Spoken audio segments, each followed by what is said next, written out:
તાલુકાના વણસોલ તાબે આવેલા હેમરાજપુર સીમ વિસ્તારમાં પાકા રસ્તાના અભાવે ખેડૂતો અને સ્થાનિકોમાં વ્યાપક રોષ જોવા મળી રહ્યો છે અને અંદાજે 50 થી 60 જેટલા ખેડૂત પરિવારો ધરાવતા વિસ્તારમાં રસ્તાની મંજૂરી મળી હોવા છતાં ગ્રામ પંચાયત દ્વારા હજુ સુધી કોઈ જ કામગીરી શરૂ કરવામાં નથી આવી અને આના જ કારણે ચોમાસા દરમિયાન કાદવ કીચડવાળા રસ્તા પર અવરજવર કરવી અત્યંત મુશ્કેલ બની છે અને શાળાએ જતા બાળકો તેમજ ખેતીની ઉપજ બજાર સુધી લઈ જતા ખેડૂતોને ભારે હાલાકી ભોગવવી પડે છે। પંચાયતથી લઈને ઉમરેઠ તાલુકા વિકાસ અધિકારી સુધી લેખિત રજૂઆતો કરવા છતાં કોઈ નક્કર ઉકેલ ના આવતા ગ્રામજનોએ હવે સરકાર સમક્ષ તાત્કાલિક પાકો રસ્તો બનાવવાની ઉગ્ર માંગ કરી છે કે અમારે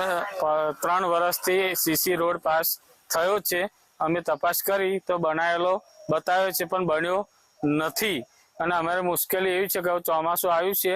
તો બાળકોને શાળાએ જવાની પણ મુશ્કેલી પડે છે। ખેડૂતોને 50 પાછળ ઘર આવેલા છે તો સાધન પણ નીકળતા નથી એટલે સરકારશ્રીને ઊંડાણપૂર્વક તપાસ કરવા વિનંતી અને આ સમસ્યાનો ઉકેલ જલ્દી લાવવા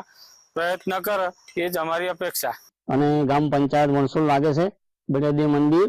ઘણા સમયથી રસ્તો મૂકેલો છે પણ અરજી બી આપેલી છે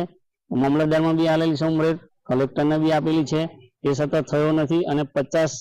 ઘરો છે અને એમનો રસ્તો છે બાળકોનો બી તકલીફ પડે છે અને પાણી ભરાઈ જાય છે રસ્તો મૂકેલો છે પણ થયો નથી અને ક્યારેક કલેક્ટર સાહેબને બી અરજી આપેલી છે સરકાર જોડે રસ્તો પાકો બોલે છે પણ થયેલો નથી અને બનાવ એ અમારી માંગ છે